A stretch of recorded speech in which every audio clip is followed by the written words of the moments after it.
과학은 신을 부정했고 종교는 과학을 이단이라 불렀습니다. 철학은 그 사이에서 끝없이 질문했지만 점점 현실과 멀어진 학문처럼 보이기도 했습니다. 그래서 우리는 이렇게 생각해왔습니다. 과학은 과학이고 철학은 철학이며 종교는 종교라고. 정말 그럴까요? 우리는 살아가면서 많은 것을 배우고 알게 됩니다. 그리고 우리가 세상을 이해하는 방식은 크게 세 가지 언어로 나타납니다. 그것이 바로 과학과 철학과 종교입니다.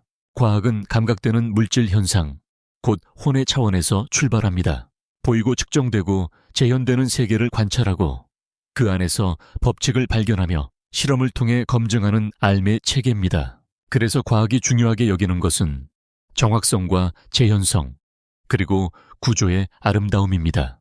물리학자들은 하나의 방정식을 두고도 아름답다고 말합니다. 단순하면서도 우주를 설명하는 질서가 보이기 때문입니다. 철학은 감각되지 않는 생각, 곧 영의 차원에서 출발합니다. 선과 악, 옳음과 그름, 존재와 인식, 자유와 책임 같은 보이지 않는 차원을 사유하는 알매 체계입니다.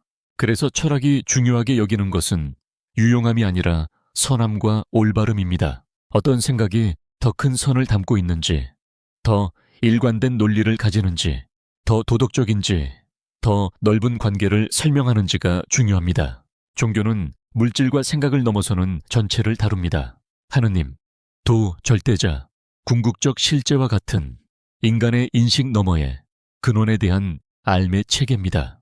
그래서 종교가 중요하게 여기는 것은 유용성도 논리적 정합성도 이분법적 선악도 아니라 진리입니다. 그것이 참인지 존재의 근원과 연결되어 있는지가 핵심입니다. 이렇게 보면 과학과 철학과 종교는 전혀 다른 영역처럼 보입니다.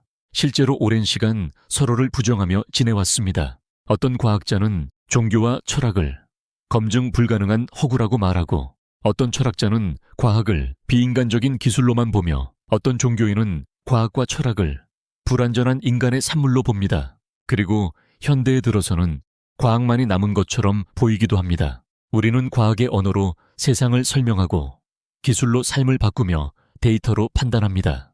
그래서 누군가는 이렇게 말합니다. 과학만이 옳다고. 하지만 여기서 하나의 질문이 생깁니다. 과학은 정말 철학과 종교를 대체한 것일까요? 아니면 과학이 깊어질수록 오히려 철학과 종교의 영역에 닿고 있는 것일까요? 현대 물리학은 이미 관측자 문제를 다루고 있습니다. 실제가 관측과 무관하게 존재하는지, 시간과 공간은 절대적인지, 우주는 왜 존재하는지를 묻고 있습니다. 이 질문들은 단순한 기술적 문제가 아니라 존재론적 질문입니다. 그리고 존재론은 철학의 영역입니다. 과학이 가장 깊은 곳으로 들어갈수록 철학과 만나는 이유입니다. 또한 철학은 끊임없이 묻습니다. 그 질문의 끝은 결국 왜 우리는 선을 지향해야 하는지, 왜 존재가 있는지, 왜 무가 아닌 유인지를 향합니다. 이 질문은 결국 전체의 근원으로 닿으며 그 지점에서 철학은 종교와 만납니다. 과학은 세계가 어떻게 작동하는지 묻습니다. 철학은 세계가 왜 그래야 하는지 묻습니다. 종교는 세계가 무엇에서 비롯되었는지를 묻습니다. 이 셋은 서로 다른 질문처럼 보이지만 사실은 하나의 체험을 서로 다른 층위에서 바라보는 언어입니다. 우리는 감각되는 물질 세계를 체험합니다. 동시에 생각하고 판단하고 가치를 씁니다. 그리고 때로는 설명할 수 없는 전체성과 마주합니다. 인간의 체험은 이미 물질과 생각과 근원을 동시에 포함하고 있습니다. 그렇다면 그 체험을 설명하는 언어 또한 통합될 수 있습니다. 그리고 통합이 되지 않는다면 서로 대립하고 무엇보다 불완전합니다. 과학이 철학과 통합되지 못하면 기술은 발전하지만 방향을 잃습니다. 기술의 유용성에 선함이 더해지지 않을 때 기술은 인간을 이롭게 하지 않고 해치게 됩니다. 현대의 많은 무기들이 그것입니다.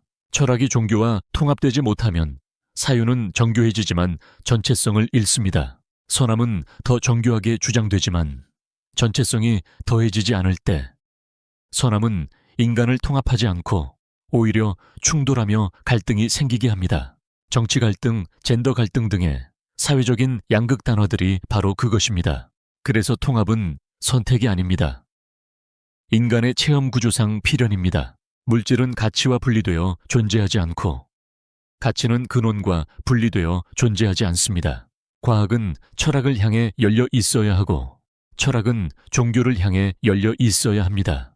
그리고 그 셋은 결국 하나의 전체로 수렴합니다. 새로 오는 시대는 과학이 철학을 흡수하거나 종교가 과학을 지배하는 시대가 아닙니다.